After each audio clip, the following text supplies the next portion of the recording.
বাংলাদেশের আলোচিত দুইজন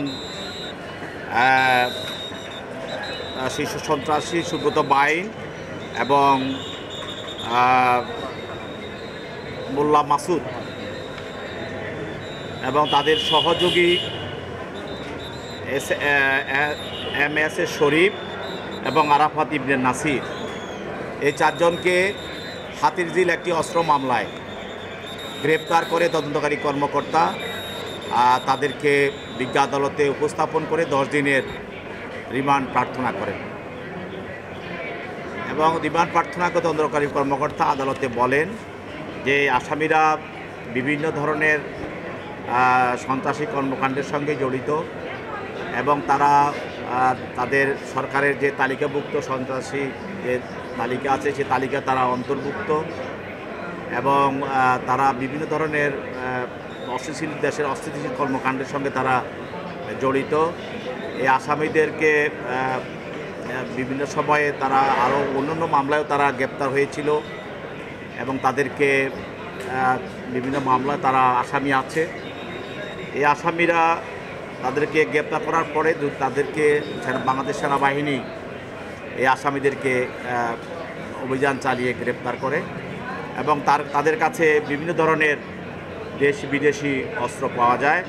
তার মধ্যে সুব্রত বাইন, তার কাছে 2টি বিদেশি পিস্তল এবং 4টি ম্যাগজিন এবং গুলি এবং একটা স্যাটেলাইট ফোন এবং একটা রাউটার।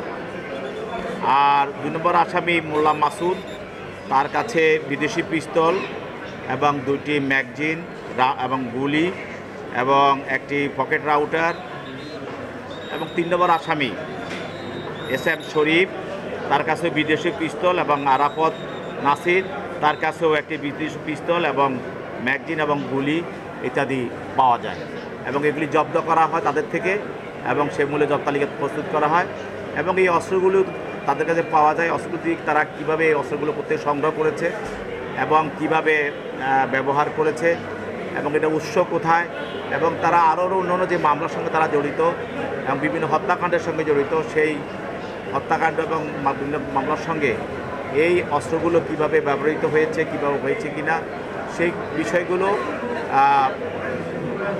জিজ্ঞাসাবাদ করার জন্য তদন্তকারী কর্মকর্তা রিমান্ডে তার দরখাস্তে উল্লেখ করেন।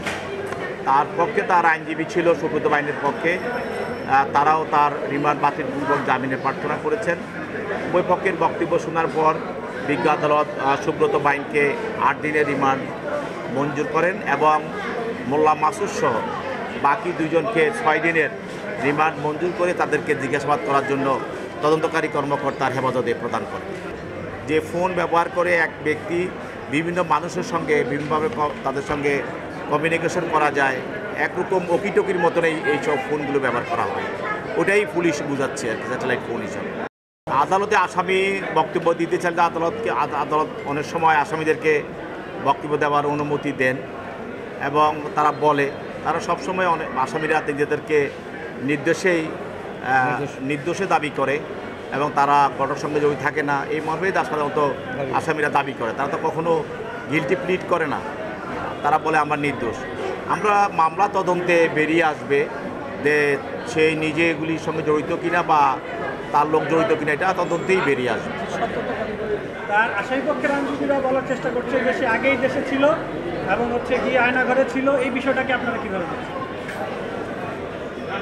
এটা আসামি পক্ষ থেকে জানলে তো ভালো হতো। আসামির তো পক্ষের আইনজীবী তো আদালতে উপস্থাপন করেছে। আচ্ছা, আসামি পক্ষের আইনজীবী বলছেন তাকে আয়নাঘর কথা বলেছেন, তারপরে তাকে রাস্তার ধারে পাওয়া গেছে, এই সব বক্তব্য বলেছেন উনি।